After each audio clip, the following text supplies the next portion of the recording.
यशोदास सुबह सुबह अपने काम में लगने वाला था। पास में बना छोटा सा तालाब में एक कमल का फूल खिला हुआ देखा। यशोदास चमार थे।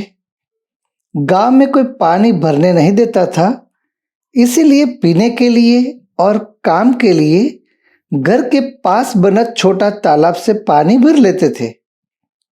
तालाब में खिला कमल का फूल देख के यशोदास दंग रह गए। इतना बड़ा कमल का फूल! ये सामान्य फूल नहीं था, ये विशेष फूल था। उसने अपनी पत्नी को पुकारा और कहा, ये कमल का फूल बेमौसम खिला है। मेरी पूरी जिंदगी में ऐसा चमत्कार मैंने नहीं देखा है। ये कैसे हुआ? एक ही दिन में इतना बड़ा फूल हुआ। कल तक तो कुछ भी नहीं था। पत्नी ने कहा, बुद्ध यहां से गुजरे होंगे, क्योंकि मैंने सुना है बुद्ध जहां से गुजरते हैं वहां फूल खिल जाते हैं। यशोदास हंसने लगा। यहां कहां से बुद्ध गुजरेंगे? एक चमार की झोपड़ी के पास से? उसने गांव में खबर की तो पता चला कि बात सच है। सांझ ही बुद्ध का आगमन हुआ है और यहां से गुजरे हैं और इसी गांव में ठहरे हैं। यशोदास ने सोचा कि यह तो बड़ा शुभ अवसर है। ये फूल तोड़ के सम्राट को बेच दूं तो 20-50 रुपया इनाम में तो मिल ही जाएंगे। कमल का फूल तोड़ के राजमहल की ओर जा रहा था, तब यशोदास देख के आश्चर्यचकित हो गए। सामने से राजा का रथ उनकी ओर आ रहा था। सूर्योदय हो रहा था। सूरज की किरणें राजा के रथ पर पड़ रही थी। सोने का रथ और चमक रहा था। यशोदास सोच में पड़ गए। रात को बुद्ध यहां से गुजरे, अभी सम्राट यहां आ रहे हैं। ये चमारों की बस्ती है, यहां सम्राट आए किस लिए? हिम्मत भी नहीं हुई कहने की कि मैं फूल लेके राजमहल की ओर आ रहा था।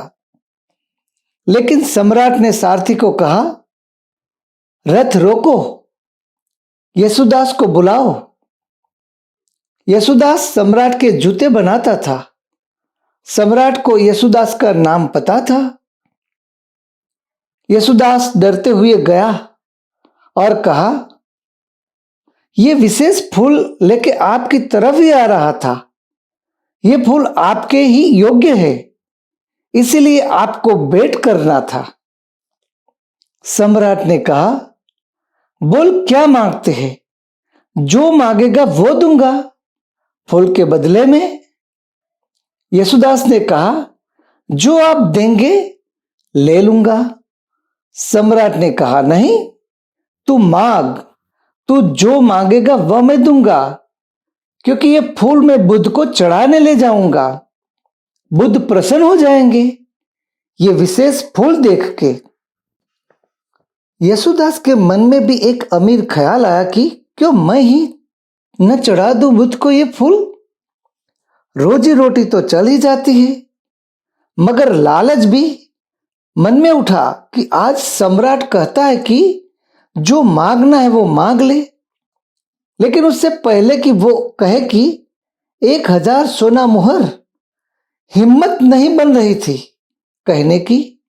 एक फूल के लिए 1000 सोना मुहर! कभी ऐसा सोचा भी नहीं था यशोदास ने। उसी वक्त सम्राट के रथ के पीछे वजीर का रथ आके रुका और वजीर ने कहा, यशोदास, इसे बेच मत देना, मैं भी खरीदार हूं और मैं भी चढ़ाऊंगा ये फूल बुद्ध को। सम्राट को बुद्ध से कोई लेना देना नहीं है, सिर्फ औपचारिकता के लिए जाना पड़ता है, इसीलिए जा रहे हैं। असल में मैं ही बुद्ध का प्रेमी हूं। इसीलिए वजीर ने सम्राट को कहा, आप बीच में ना आइए, आप प्रतिस्पर्धा में न पड़े। निश्चित है कि अगर आपसे प्रतिस्पर्धा हो जाए तो मैं नहीं जीत पाऊंगा। आपके लिए तो सिर्फ औपचारिकता है, मेरे लिए तो हृदय की बात है। वजीर ने यशुदास को कहा, आज तू जो मांगेगा वो मैं दे दूंगा। यशुदास ने सोचा कि अब बात ही बनती दिख रही है तो 1000 सोना मोहर क्यों मांगनी, 2000 ही मांग लेता हूं। उसकी जुबान खुले उससे पहले नगर सेठ का रथ भी आके रुक गया और कहा, यशुदास बेचना मत, मैं भी खरीदार हूं। नगर सेठ तो इतना बड़ा सेठ था कि वो सम्राट को भी खरीद सकता था। सम्राट को जब जरूरत पड़ती थी तब उनसे ही उधार मांगते थे। सिर्फ ये सम्राट नहीं, आसपास के सारे सम्राट ही नगर सेठ से उधार लेते थे। आज की सरकारें भी ऐसे बिजनेसमैन से ही चलती है, हम सब जानते हैं। नगर सेठ ने कहा, आज तू जो कहेगा 1,00,000 सोना मोहर भी मांगेगा तो मैं दे दूंगा, लेकिन ये फूल मैं बुद्ध को चढ़ाऊंगा। यशुदास ने कहा कि ये फूल मुझे बेचना नहीं है। तीनों ने एक साथ पूछा, क्यों नहीं? यशुदास ने कहा कि जिस फूल के लिए 1,00,000 सोना मोहर देने के लिए कोई तैयार हो तो जरूर उन चरणों में चढ़ाने का मजा ही कुछ अलग होगा, वरना कोई मुझे 1 रुपया भी न देता। 1,00,000 सोना मोहर से भी ज्यादा कुछ मिलता होगा, इसीलिए आप लोग चमारों की इस बस्ती में आए हो। नगर सेठ ने कहा, 2,00,000 सोना मोहर देने को तैयार हूं, और भी कुछ चाहिए तो मांग ले। उसने कहा, बेचना ही नहीं है। यशुदास गरीब है, लेकिन इतना गरीब नहीं। काम तो चल ही जाता है जूते सीने से ही। ये मौका मैं नहीं छोड़ूंगा, ये फूल मैं ही चढ़ाऊंगा। यशुदास ने जाके बुद्ध के चरणों में फूल को स्वयं चढ़ाया और बुद्ध ने उस सुबह अपने प्रवचन में कहा, यशुदास ने आज कितना कमाया है कि जितना सदियों में सम्राट नहीं कमा सकते। पूछो इस वजीर से, पूछो सम्राट से, पूछो इस नगर सेठ से, आज इन सबको हरा दिया यशुदास ने। आज इस चमार ने धन को लात मार दी। उस दिन यशुदास पर इतनी वर्षा हुई अमृत की, फिर लौटा ही नहीं। अब जाना क्या? यशुदास ने सोचा, एक फूल चढ़ाने से इतना मिला तो अपने को भी चढ़ा दो। यशुदास भिक्षु हो गए। दोस्तों, कहानी को ध्यान में रखते हुए आगे बढ़ते हैं। Good morning friends, Prahlad Patel. एक यूनिवर्सल प्रिंसिपल है, पहले देना है फिर प्राप्त करना है। हम सभी ने सुना है कि कर्मण्येवाधिकारस्ते मा फलेषु कदाचन। पहले तपश्चर्या करनी पड़ती है, फिर वरदान मिलते हैं। हम सब अच्छी तरह जानते हैं, पहले बीज बोने पड़ते हैं तो ही फसल काट सकते हैं। सारे लोग यही करते हैं। पहले इन्वेस्ट करना ही पड़ता है, बाद में प्रॉफिट ले सकते हैं। हम सब टिप्स देते रहते हैं। बोलना ही पड़ेगा तो ही बिकेगा। हम बोलते रहते हैं, थकते ही नहीं। इतनी सारी चीजें जानने के बावजूद भी हम व्यवसायिक रिश्ते निभाने में नाकाम हो जाते हैं और डायरेक्टली इनडायरेक्टली हमें हमारे बिजनेस में नुकसान करना पड़ता है। तो आइए दोस्तों, गिविंग और रिसीविंग के सिद्धांत को ध्यान में रखते हुए प्रोफेशनल रिलेशनशिप को मेंटेन और मैनेज कैसे किया जाता है वो समझते हैं। मैंने जैसे बताया कि पहले देना है फिर प्राप्त करना है, लेकिन बदलते जमाने के साथ कुछ चीजें भी बदल जाती है। एक हाथ से दे और दूसरे हाथ से ले, ऐसा भी हो गया है। कुछ लोग ऐसा भी मानते हैं कि प्रोफेशनल रिलेशनशिप नए जमाने का नया आविष्कार है, और हम कहते भी हैं और किसी को कहते हुए सुनते भी हैं कि आप तो ज्यादा प्रोफेशनल हो गए हैं। लेकिन ये कहना गलत होगा, क्योंकि सदियों से, युगों से व्यवसायिक रिश्तों की प्रथा चली आ रही है और चलती ही रहेगी। ब्रह्मा जी सृजनहार थे, नहीं अभी भी है। विष्णु भगवान को पालनहार कहा गया है और महादेव जी को विध्वंसक यानी कि अधर्म को विनाश करने का काम सौंपा गया है। और साथ साथ में नारद जी को प्रचार और लोक कल्याण हेतु नियुक्त किया गया है।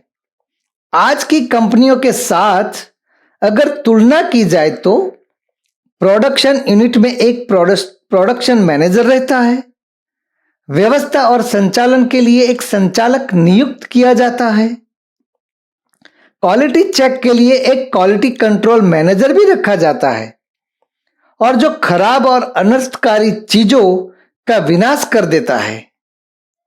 और प्रचार और प्रसार के हेतु एक मार्केटिंग मैनेजर भी रखा जाता है। व्यवसायिक रिश्ते की बात की जाए तो आज की और पुराने सिस्टम में फर्क कहां है वो समझते हैं। ब्रह्मा, विष्णु, महेश और नारद वो अपने ही काम में मस्त और व्यस्त रहते थे और अपने ही काम के प्रति सजग रहते थे।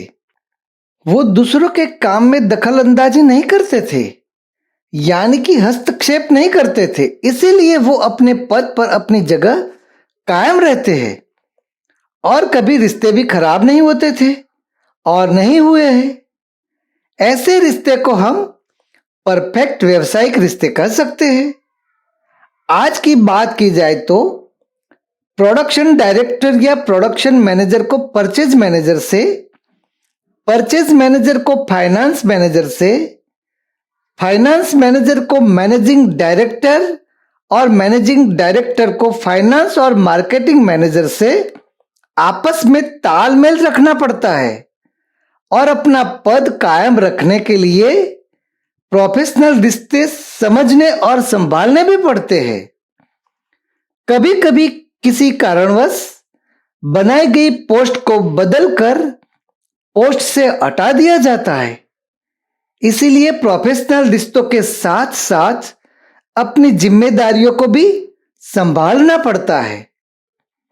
आज के हाई स्पीड और औपचारिक जमाने में टॉप मैनेजमेंट में बने रहने के लिए और व्यवसायिक रिश्ते बचाने के लिए ध्यान देना पड़ता है, ज्ञान भी देना पड़ता है, मान पान भी देना पड़ता है, दाम भी देना पड़ता है और कभी कभी तो गलत बयान भी देने पड़ते हैं।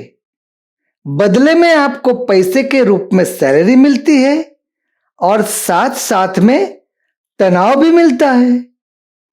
दोस्तों, हम देवलोक की बात करें या पुराने जमाने की बात करें तो तब भी वरदान और वचन दिए जाते थे, साथ में टर्म्स एंड कंडीशन अप्लाई यानी कि शर्तें लागू वाली नीति अपनाई जाती थी। वरदान और वचन ऐसे ही नहीं मिल जाते थे, तपश्चर्या करनी पड़ती थी, सालों तक साधना करनी पड़ती थी, तब जाके वरदान और वचन या तो आपकी चाहत पूरी होती थी, वो भी शर्तें लागू वाली नीति के साथ। दोस्तों, आप दुनिया के किसी भी फील्ड में हो, बिजनेस में हो या नौकरी में हो या टॉप लेवल से लेकर डाउन लेवल तक किसी भी पद पर हो, और आप चाहते हैं कि सबके साथ प्रोफेशनल रिश्ते बनाए रखे और आगे बढ़ते जाए, तो एक ही सिद्धांत को ध्यान में रखते हुए काम करना पड़ेगा।